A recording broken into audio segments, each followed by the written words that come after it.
เจ้าพี่น้องเนอะมันนี่แอมฟองมะขามฟ้าเฮือนแอมแซงไอ้ายบัวเอาขึ้นบ้านจะปลายไปสู่เมียน้อยหินบัดจือดิพี่น้องเอ้ยมันอยู่รักตั้งแสหินพี่น้องไปมะยาม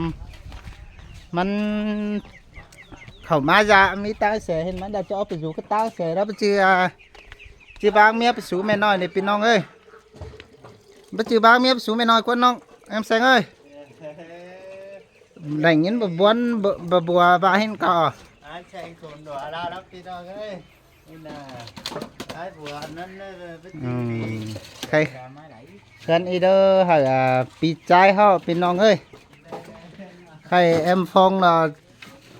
จิมาเปะเอารูปเป็นให้วะนี่สันมาน่ะไอ้เบิร์ดไปจุงฮอตอีกคนไอ้เบิร์ดมึงไปจุงฮอตรูปเป็นเงาอีกคนหันน้องนี่ น้องก็น้องเนาะอันนี้บ้านน่ะเอามาล่อนเสือด้วยเหรอไอ้ไม่ต้องผ่าให้น้องกันน่ะผ่าดีไอ้เด้อเดี๋ยวเอาไปแจ้งก็ ผ่าดีไอ้ไม่นายไอ้ผ่าเงาอันเดบป้า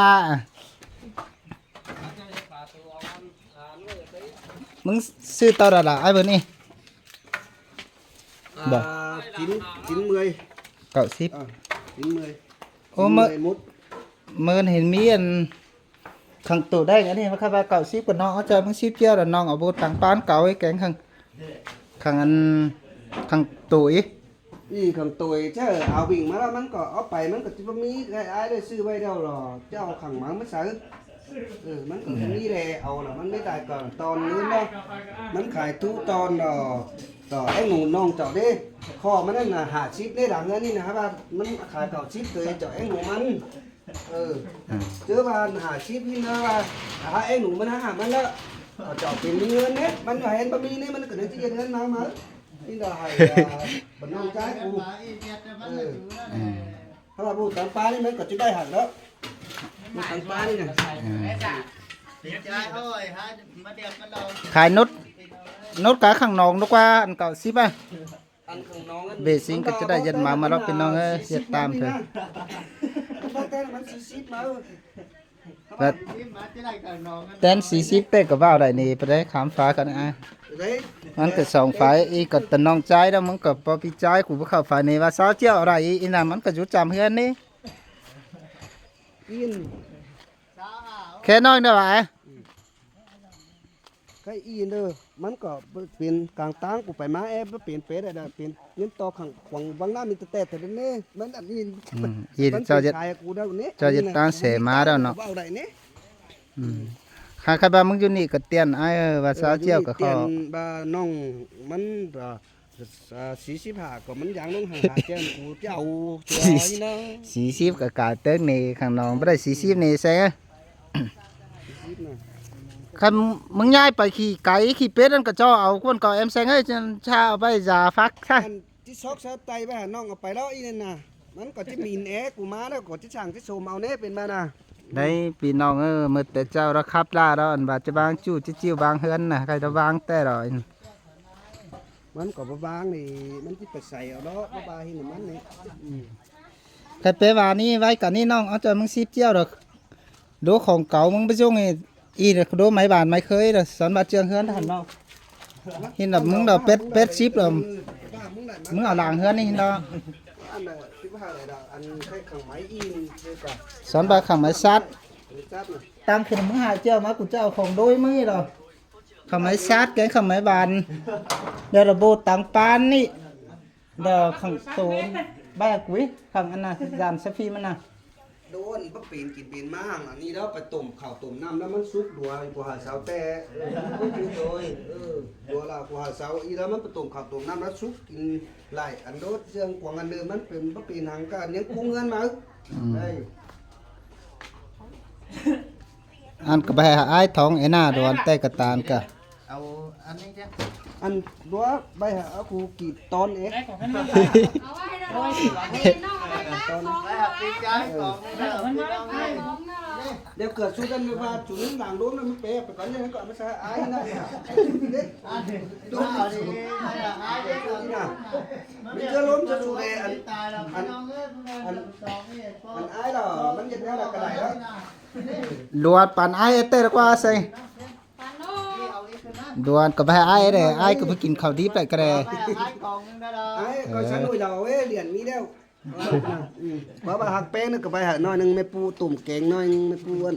เฮ็ดง่ายกินปูน้อย ไม่โอ้ ใครกงเตอเรียนก็มึงก็จ้างเกี่ยวเรามึงไม่เอาเส้นนักกะหาเจียวไว้ อีกงตีเหรียญอ่ะกูใครละเรียนครับแซงละเรียนแซงละเรียนกูนี่เด้ๆเนาะกันนะมาข้าจะมึงไปหาเถเพื่อนตาอันหามันหาอันเก่ายาวหามันเป็นน้องคอมเก่าเคลื่อนแอมเซงอยู่นี่เห็นน้องเห็นน้าดีต่อจักแก้ปลายไปหา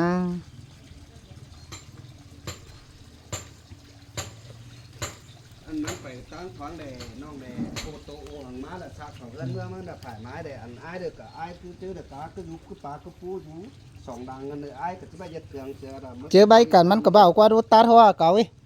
เอาไปหาไอ้เมตร ล ก็ องเป็ดวินะ อ่า มันก็เอาหังได้เด้อเรามันก็เป็นกี่เปลี่ยนฝ่ายมันก็บางไปหาอืม เพราะว่าใครอีนมันได้เอามาไปแต่หึงแล้วอันกำอันอีนเดิมมันจะไปได้เห็นมาน่ะใส่ก็เตาวิน่ะมันแทงซ้ายนี่แทงซ้ายนี่ เออ สองด้านไม้ก็เอาอันเอาฟ้านั่นที่เป็นนางเอาฟ้านะ มาเต้าเบานี่ ที่ไปสายดูนี่สองด้านไม้เต้า ไว้คอมเฮือนเก่าแอมแซงไปเย็ดเก่งน้อยเนาะมืออื่นมึงเสือเจือมันดีอ้อก็จะไปจื้อได้ข้างคอมเก่าไอ้ก็ได้ได้เป็นน้องปีนึง2 ปี เจียแหวงปอปีใจปอปีใจเฮาพวกว่าสอนแฟนเจียงมานี่ก็เอี้ยวแดสองแดติงอ้อนน่ะเป็นด่างเฮือนมึงหาซื้อสาวเจียงเงินได้เลย ลูกบาฮิโนง่ายดอกใครดูเล็กอ้อนอย่างมันเบาไปดอกมันก็เบาไปดิ สอนมาขายให้ไอ้สองเม็ดเอาพี่น้องเอ้ยเสียงไงล่ะไปไอ้2 เม็ดสอนว่าเอาไปฝึกโกนได้แล้ว91เจียวก่อนไอ้เบิ่นบ่แค่ห้อยให้มันฟังดีสินะ ก็มันเต้นกว่าเจ้าเอาเมียน้องนึงแล้วก็มันห้อยฮุบเลยหลังนี้น่ะว่าเจ้าเอาเมียอันว่าว่าก็เจ้าเป็นก็ไปจ่ายเองน้องดอกอันกูถือชาอ่อนเจ้าหาชิปนี่กำลังเงินกันดีน่ะมันเต้นมันตอนเอ็นมันนี่ใจ ช่างจ้ะ เดี๋ยวว่าวันนี้เอาbình thép 10มันไม่chưa là cháu làเอาchĩaมันจะหาเจอlà giật đầu đỏ cháu cha lấy chĩa này mà để chọc kín phải là cha chưa đủนิ้วจะหาพอlà chọc chaแต่มาช้ามาได้เนาะบาซิมาดีมั้ยน่ะอีเม็ดดอก แฟนเจียงเฮือนในสอนบ้านเปล่าเอาไปฮักน้อยกันนี้91เจียวต่อฝึกโกนเอาไปเทนนี่ แค่แต่น้องมันก็อันตอนนึงมันไปซื้อเจียงเฮือนเดี๋ยวอันมันน่ะอันที่ใส่เฮือนไข่เด้อไปปูมือเด้อมันไปเอา300เจียวมาเป็นน่ะเอามาเต้นแล้วก็ตอนนี้เป็นเฮือนน้องได้ใบนี้เป็นสิเนาะว่าก็น้องใจจะ มันแป้งนั่งอันเล็กอีได้อ้ายเบิ่นได้อีมันผ่าก่อนมันแป้งนั่งอันเล็กอีได้อันอื่นก็ไปหันดาวดูไม้ดูตอน อันฝาเรียกอีมันน่ะอันเปียงนี่ก็หาชิดไปได้ชิดเปียงมันหาหอยนี่หอยเปียงมันหาเจียวมือนั่นนี่คักไว้ด่างเฮือนที่น่ะมันเป๊ะเลยบาดคิ้วขาไม้ตะเต็มตู้หอยสิชิดแต่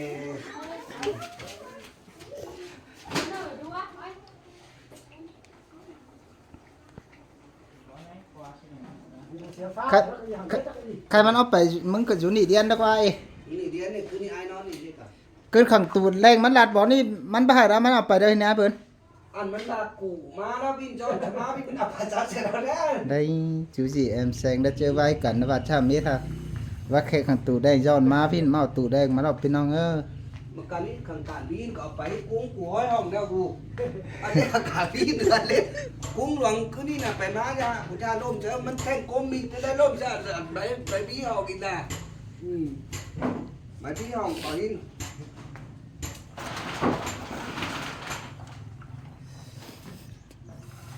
ทีนี้cố gắng ít đâu mấy bạn hay mấy sát haiมันก็ว่าดีมันอันเป็นช่วงก็ช่วงเป็นช่วงขาซาดวุ่นสิ้นนี่ xin đó có anh nó chú chỉ ao khang máu rồi mình anh khang máu rồi bón ở bên nàyกูไปเด้ เจ้าขังหมามันน้อยกว่าอีมึงเอาไปก็จะประกงมึงโดนไปอันน้องใจเอ้ยขังไม้มึงเด้อเป็นบะหมี่ตีนี่เด้อกูชื่อขังไม่ตีมามึงขังนี่เด้อมันบะหมี่ตีนเด้อไอ้เอาไว้นี่ไอ้ ว่าดาวหน่วยชื่อขังม้ามานะ นี่มัน เดี๋ยวขึ้นมาถ้าหมายหมาแล้วมันบ้านนะหมายหมาแล้วมันเอาไข่มาเป็นเนี่ยขังอีนะขังเก๋ามันเป็นเนี่ยพี่น้องเอ้ยขังแบบนี้ตีนี่นา ลายเจ้านี่มันก้น นั่นแหละจู่จุ้งในหึงในของอีโด พวกไอ้ใครน่ะบาดเจ้าไอ้เอาอันพวกไอ้ก็ไอ้สิไม่มามาอีอีได้อีโลขวาโลอันอีมันบ่เป็นนั่นกระตุกเอาไว้เอาแท้เอาก็เป็นเม็ดเป็นมาน่ะมาบ่ขายเจ้600ต้มปลาเม็ดนี่น่ะ เจอหรอหมายเจอแต่เจ้าพี่น้องเอ้ยว่าบ้าไอ้หักเป็นเอาหมายมามาให้ก็สิอยากสั่งมันตอนเมามันว่าเอาดีน้อยมีน้อยชื่อขังม้ามาฮะ ใครอันหมานะคำไม้3เดือนก็มันใหม่บ่ใหม่แล้วนี่เสร็จแล้วไอ้ชื่ออันหมาอันนี้อีน่ะบ่เอาไปจะสั่งนี่เด้อชื่อขังหมาซะอันนี้ อย่า บางเซลับนี่ก็ใบหนีใบกุ้งเฮือนไอ้หนีอีน่ะตอนก็ได้ คว้าไม่ก่อนนะเสนาเป็นหน้า ใบหานี้ อีเตกก็ ป้าติดใจไม่ก่อน อีเตกก็พาวิ่งบ่เบื่ออีเตสอดจะขี้แลตาอันอื่นมึงเบาก็อีเด็กน้อยสอดจะขี้แล ก็ใบน่ะไอ้กับใบนี่กิจการนี้อันเจ้าใบหึงบ่ได้ว่าใบกระแดมันเป็นอันห้องแล้วก็เป็นบ่ชุ่งกันหรอกอี ป้าไม่เห็นว่าไม่เห็นว่าตาย แค่เป็นน้ำมันเด้อบ่เอาไปเลยกว่าเอาอีกแค่เดี๋ยวกี่คนจะหามได้อีเอาไปน้ำนี่บ่แต่เลยมีสีใช้มึงเฮ็ดได้ขับไปน้ำนี่นะ ไอ้ติดใจติดใจ ใครอายมาเลยที่มีขังไปดวงขึ้นกับอันที่มีไปสิงฉันนี่เถยแล้วมันน่ะที่เป็น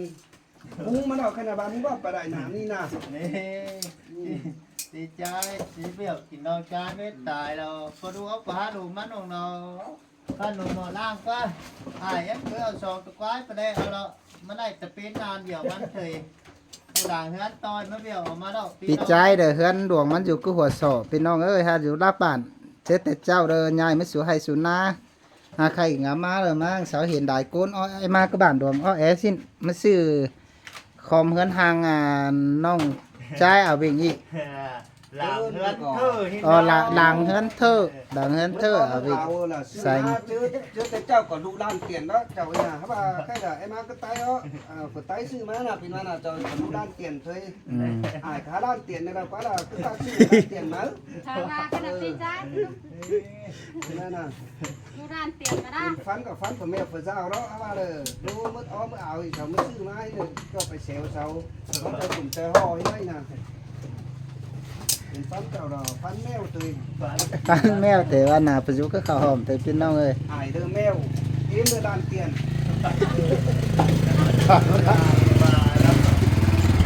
ดังกว่าเจ้าแซงบ่ อายเด้อก็แมวแล้วน้องใจไปจ้องเนาะ